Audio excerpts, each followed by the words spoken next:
Habari wa Tanzania. Leo nimewaletea mada inayosema kwamba kwa nini Samia Suluhu Hassan aliua watu siku ya tarehe 29 mwezi wa 10 mwaka huu 2025.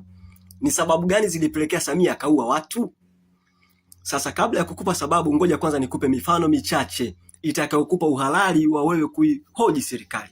Mfano wa kwanza, sawa? Bila shaka unafahamu kuna kitabu kinaitwa Biblia na Qur'ani. Sasa Qur'ani na Biblia ni vitabu vizuri, ni vitabu bora, ila havijawahi kuwa bora kuliko Mungu.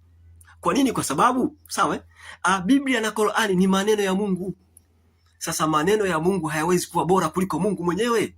Umeelewa Mtanzania? Mfano wa pili, kuna wananchi alafu kuna katiba. Sawa? Kwa kawaida wananchi ndio wanatunga katiba, ndio wanaandika katiba ya nchi. Na katiba ni nyenzo au chombo kinachowasaidia viongozi kuongoza nchi. Umeelewa? Sasa akitokea kiongozi akakwambia eti nimemuua mwananchi kwa lengo la kulinda katiba, huyo ni mwenda wazimu, kwa sababu wananchi ni bora kuliko katiba. Wananchi ndio wameandika katiba. Sawa? Mfano wa tatu, kuna viongozi alafu kuna katiba. Mnaona hawa viongozi wa Tanzania? Viongozi wa Tanzania wote, kuanzia rais, makamu wa rais, waziri mkuu, wote wako chini ya katiba. Kwa nini wako chini ya katiba? Ndio maana mara baada ya kuchaguliwa wanaapa. Wanasema hivi: mimi fulani naapa kwamba nitailinda na kuihifadhi, nitailinda na kuitetea katiba ya Jamhuri ya Muungano wa Tanzania. Maana yake mimi fulani na fulani nitaongoza kama katiba inavyonielekeza, nitaongoza nchi kama katiba inavyonielekeza. Viongozi wote katika nchi ya Tanzania, hakuna hata mmoja anayeruhusiwa kuongoza nchi kama anavyotaka yeye. Nchi inatakiwa kuongozwa kwa mujibu wa katiba. Umenipata Mtanzania? Sasa unaiona katiba ya Tanzania? Katiba ya Tanzania imempa rais madaraka ya kutangaza, tunasema ya kutangaza hali ya hatari. Yaani rais amepewa madaraka, sio IGP. IGP hana mamlaka ya kutangaza hali ya hatari katika nchi. Katiba imempa rais madaraka. Umenipata? Na rais mwenyewe anatakiwa atangaze hali ya hatari. Yaani sio tu anakurupuka. Yaani rais huwezi tu kukurupuka ukasema anatangaza hali ya hatari. Watu watakuuliza, kwa sababu unatakiwa utangaze hali ya hatari dhidi ya adui. Watu watakuuliza, unatangaza hali ya hatari adui yupi? Umenipata? Wale walioandamana siku ya uchaguzi tarehe 29 hawakuwa maadui. Walikuwa ni Watanzania wanaodai haki.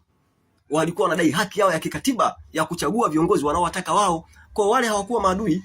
Umenipata? Sasa Samia Suluhu Hassan anasema kwamba aliwaua wale Watanzania walioandamana kwa sababu ya kwanza anasema hivi: wale walioandamana walichoma mali za serikali. Nikuulize Mtanzania, unaelewa maana ya mali za serikali? Mali za serikali ni mali za wananchi. Kwa hiyo sio sawa rais kumuua mwananchi eti kwa sababu anatetea mali ya serikali. Yaani nikupe mfano, sawa? Unamuua mwananchi kwa sababu alikuwa anachoma gari ya polisi. Unaelewa maana yake? Maana yake gari ya polisi ni bora kuliko mwananchi. Hiyo sio kweli. Hiyo sio sawa. Umenipata? Yaani ni sawa na mimi hapa. Unaona mimi hapa, sawa? Unikute labda baskeli yangu imenichosha. Nimeamua kuidispose, nimeamua kuiteketeza. Na iteketeza baskeli yangu, alafu wewe unakuja unanipiga mimi risasi. Unaelewa maana yake? Maana yake baskeli ni bora kuliko mimi. Sasa hicho kitu sio sawa. Huo ni wenda wazimu. Umenipata Mtanzania? Samia pia anasema kwamba aliamua kuwaua Watanzania siku ya uchaguzi kwa sababu wale walioandamana walitaka kuipindua serikali. Walitaka kuipindua dola. Tena anasema, unajua maana ya dola wewe? Umenipata? Mtanzania nisikilize kitu, sawa? Jifunze kutofautisha kati ya mwananchi, serikali na rais. Hivyo ni vitu vitatu tofauti. Unaona wafanyakazi wote wa serikali? Wafanyakazi wote wa serikali wameajiriwa na wananchi. Rais anafanya kazi ya kuisimamia serikali kwa niaba ya wananchi. Umenipata? Kwa hiyo sio sawa eti rais anawaua wananchi kwa sababu wananchi wanataka kuipindua serikali. Wananchi walikuwa wanaandamana kwa sababu hawamtaki Samia. Umenipata? Kwa hiyo Samia kitendo cha kuwaua wananchi ni sawa na mimi. Unaniona mimi hapa? Niwaambie watu, unajua mimi nimemuua bosi wangu kwa sababu bosi alitaka kunifukuza kazi. Mimi nikimuua bosi, maana yake mimi nitakuwa tayari nitadictate ofisi. Tayari mimi nitakuwa dictator. Umenipata? Nitaongoza ofisi kinyume na sheria. Umenipata Watanzania? Kwa hiyo Samia kawaua wananchi eti kwa lengo la kutetea nafasi yake ya urais. Samia pale alipo ni dictator. Umenipata Watanzania? Sasa kwa nini mimi nasema Samia Suluhu Hassan? Sasa ngoja nikupe sababu sasa. Kwa nini Samia Suluhu Hassan aliua watu? Sababu ya kwanza, Samia Suluhu Hassan ana tamaa ya madaraka, ana uchu wa madaraka. Umenipata? Ngoja niwape mfano. Unakumbuka mwaka 2023? Samia alisema unajua wanawake bado hawajachagua rais. 2023 Miaka 2023 kuna gazeti moja linaitwa gazeti la Uhuru. Tena Uhuru ni gazeti la CCM. Waliandika hivi kwamba unajua Samia hana mpango wa kugombea urais. Wale wafanyakazi wa gazeti la Uhuru wale walifukuzwa kazi. Utajifunza kwamba Samia alikuwa anautaka urais tangu zamani, uchu wa madaraka. Umenipata? Sababu ya pili kwa nini Samia ameua watu. Sisi tunasema Samia ana kiwango kikubwa cha uhaba wa maarifa ya uongozi na namna ya kutumia madaraka vizuri. Nisikilize vizuri, sawa? Unamuona Samia, kama Samia Suluhu Hassan angekuwa anajua kwamba wale anaowaua ndio wamempa yeye ajira, ndio wanamlipa yeye mshahara, asingewaua. Kama Samia angekuwa anajua kwamba tunasema the fundamental purpose, the fundamental role, kazi ya kwanza ya rais, kazi ya kwanza ya serikali, kazi ni kulinda uhai wa watu. Mtanzania, uhai hauna mbadala, uhai hauna spare. Mtu akifa amekufa. Umenipata Watanzania? Na ndio maana serikali inatakiwa kulinda uhai kwa gharama zozote. Linda uhai wa watu. Sasa wewe umeshawaua watu, unatawala kivipi? Nikuulize, unawaletea akina nani unawaletea maendeleo? Kwa sababu huwezi kuwaletea maendeleo watu ambao umeshawaua. Maendeleo yana kazi gani sasa? Umenipata Mtanzania? Alafu ukishamuua mtu unapandikiza chuki kwa watu. Mimi unaeniona hapa nina ndugu na marafiki na watu wengi.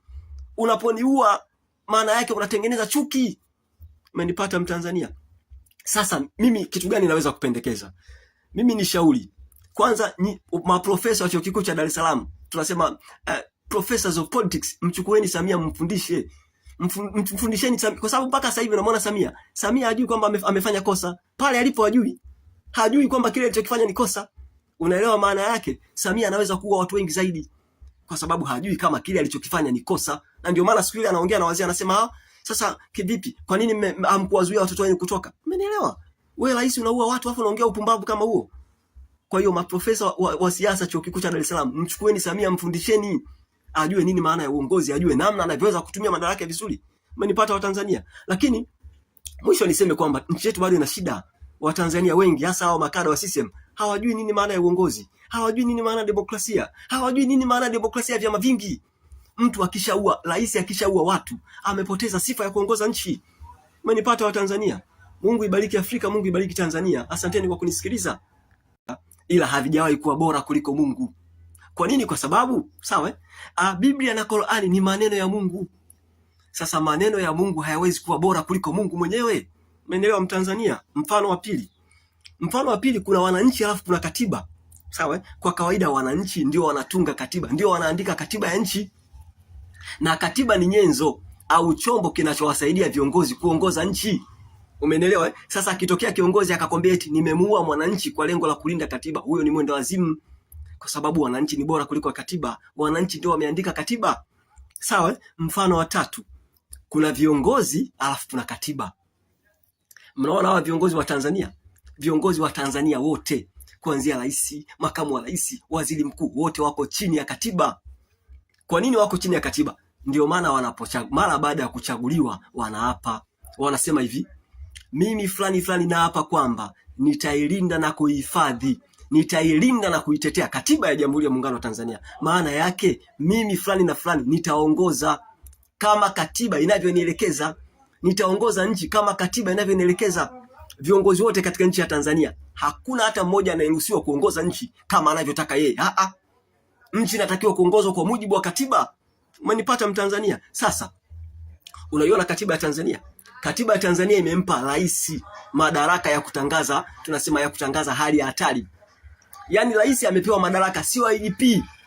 IGP hana mamlaka ya kutangaza hali ya hatari katika nchi. Katiba imempa rais madaraka. Umenipata? Na rais mwenyewe anatakiwa atangaze hali ya hatari